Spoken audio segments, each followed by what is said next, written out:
Hello family. Summer వచ్చింది అంటే పచ్చళ్ళతో పాటు చాలామంది వడియాలు కూడా పెడుతూ ఉంటారు కదా. సో ఈసారి మేమైతే ఫస్ట్ టైం మినప వడియాలను అయితే ట్రై చేస్తున్నాం అనమాట. సో ముందుగా మినపప్పుని ఒక 6 అవర్స్ అయితే నానబెట్టుకోవాలి. నానబెట్టుకున్న తర్వాత పొట్టు తీసేసి మనమైతే గ్రైండ్ చేసుకోవాలన్నమాట.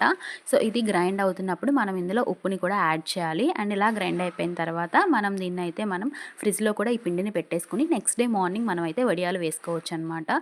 సో నెక్స్ట్ డే మార్నింగ్ మేమైతే ఇందులో అల్లం పచ్చిమిర్చి పేస్ట్ని కలుపుతున్నాం. అండ్ అలాగే జీలకర్రని కూడా కలుపుతున్నాం.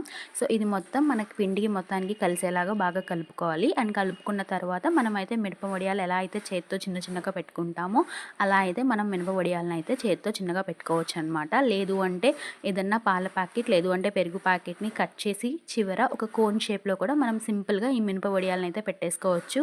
అండ్ చాలా సింపుల్ ప్రాసెస్. అండ్ మంచిగా ఈవినింగ్ అయితే ఎండిపోతాయి. చక్కగా మనం నూనెలో ఫ్రై చేసుకుని ఎంజాయ్ చేయొచ్చు. Thanks for watching. Please subscribe.